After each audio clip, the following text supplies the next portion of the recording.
This is the second classic in stainless steel SF100 that I finished, but it's not the second stainless steel knife that I've done. The other knives were either the wasp, the small neck knife, the wasps, or the hornet, or I finished some of the smaller Bibby bushcraft knives is also in stainless. But this rather is the second classic that I've done. The first classic, we'll have a look at that. The first stainless classic, we'll have a look at that in a minute.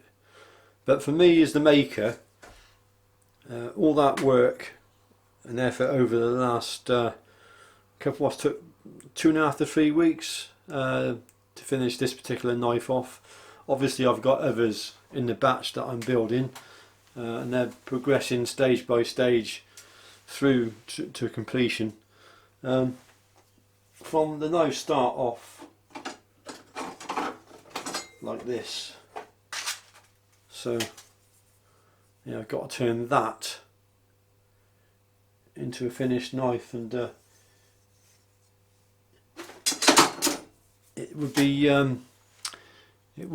uneconomical to do it one knife at a time. Be quicker, but well, to build an individual knife, but for the sake of economy, you got to build them in batches, because it's pointless just firing a kiln just for one blade, etc. You know. So they progress stage by stage, and they're starting to come to completion now. So this is the second classic, and this one here, this is the most, rather get back to the point, this is the most satisfying part for me, because it's the first time I get to see the knife properly when I take the masking tape off to reveal the knife. So the last thing to do is to clean the blade up, strop it, and then fit it into its sheath and wet form the sheath. So let's just get the blade cleaned up. So for cleaning, you can't beat a WD-40. It's a good cleaner. It's a good moisture disperser as well. But I don't like it for long-term protection. It seems to dry off and doesn't leave an oily residue. So there it is, classic number 2, with SF100 blade, 3mm thick, 59 HRC, stabilised elm scales with thick G10 liners, quad mosaic pins. Just an all-round very nice knife, that. Very nice, very happy.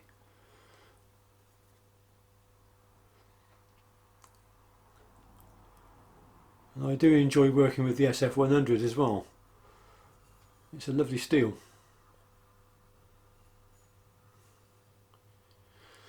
So let's go into the usual seat, and then I'll show you the knives I finished this week. Before I do that, I'll show you what I got on the bench and what my plans are for anyone that's interested as to what's happening in the workshop in the near future. Covered in an oily film are these knives here. So I got one more SF100 3mm classic there to build up. I got these 3 camp knives, 4mm01 tapered tangs, so they're going to be built up as well. So hopefully I'll have these built up next week, and leather work to do on those as well, but they should be nearing completion at some point next week. So beside those, I've got a whole load of steel here, covered in dust in a dusty old workshop. So this is my stock to be going on with, and I've got a fair amount of 01, so lengths of 01, 4mm, that'll be going to make the standard classic 4mm with tapered tangs. I've got several lengths of that. Got a few nice pieces of SF100. So again, I'll be making more 3mm knives out of that. Probably I've got some plans to build up some more hunter-gatherers and some neck knives using SF100. Might do another couple more bibbies because they seem to be quite a popular knife, and I might do another couple of classics in SF100. But as I say, because of the lengthy process of making these knives, I doubt they're going to be coming to completion this month. It'll probably be very late July, early August, or August time by the time I have any of those sort of knives on the go. But I've got to finish those in the other room that you just saw. So that's where I'm at. And there's always the ongoing processes of making the mosaic pins, stabilising the wood. I've always got wood stabilising going on in the background, and then of course the leather work. So you know, there's always work which it's not knife making, but it's got to be done alongside to get the finished product. So there's always that ongoing. And Martin, if you're watching, this is a brilliant shirt. I promise you it has been washed since you saw it last week, but I do like this shirt. Off the beaten track. Martin sent me the shirt. Cheers, Martin.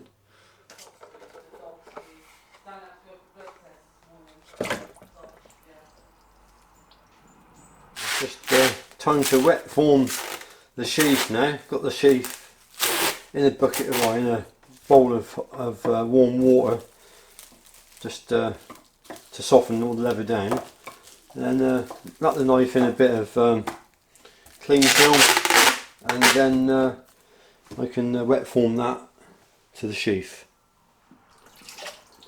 So that's the sheath, nice and wet and pliable now. In goes the knife. And what I like to do is just get a bit of kitchen roll and press around with thumb and fingers and just form the leather to the shape of the knife.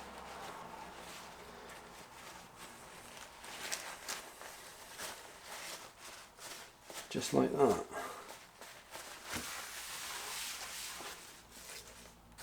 So you can see the handle there, and then that will help to retain the knife as well.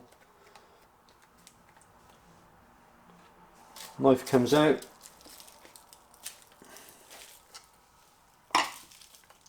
and that's put away in a drying cabinet for a couple of days to dry, and then got to apply the finish. So yeah, still a little bit of work to do, but we're getting close to the end now. So anyway, wet formed the knife. This is knife number 2. Just a matter now of unwrapping it. And with the stainless, obviously it's sort of got a lot more resilience when it comes to being in a damp environment, so rusting shouldn't be as big an issue. Staining shouldn't be as big an issue.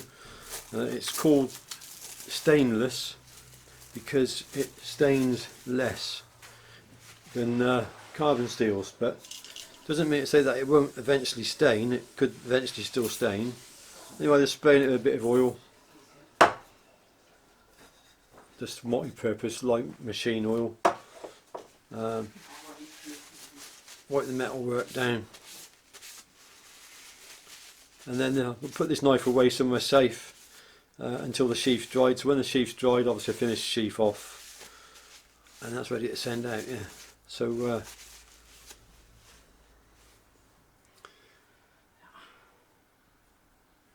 happy with that one. That's a beauty, isn't it? Beautiful knife.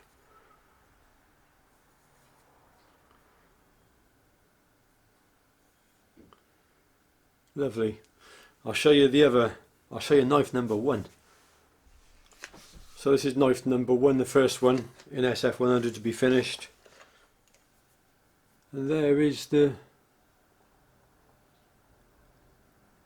first stainless classic. This one's got black G10 liners, quad mosaics. Beautiful knife. I'm afraid these have got homes to go to, but I will have one next week which won't. You've seen this one last week, I think. It's Kevin's Hornet SF100. Just show you it quickly again. So that's that, Kevin's Hornet. Beautiful knife, but I haven't shown you the completed camp knife that I've built for Kevin. So a little fire steel there for him. I also find it a nuisance building these loops into the sheath because they take an age to do, and you can't really charge an awful lot more for that bit of work, but it takes a lot of extra work just to put that in, because you can't finish the edge of the knife afterwards. You've got to finish the edge of the sheath rather. You can't finish the edge of the sheath after you've put that in. You've got to finish it all before, because you can see it's got to be finished all along here, and you can't get in there otherwise, and it just creates, it's just time consuming to do it. I just prefer the standard look of the standard sheath. But anyway, the knife itself has come out very nice. I had to do a bit more work on the handle, which is, I think, Australian Mallee burl. This one's got a tapered tang, black G10 liners, quad mosaic pins. A nice camp knife for Kevin. Bit of a beast of a knife really. Plenty of room on the handle.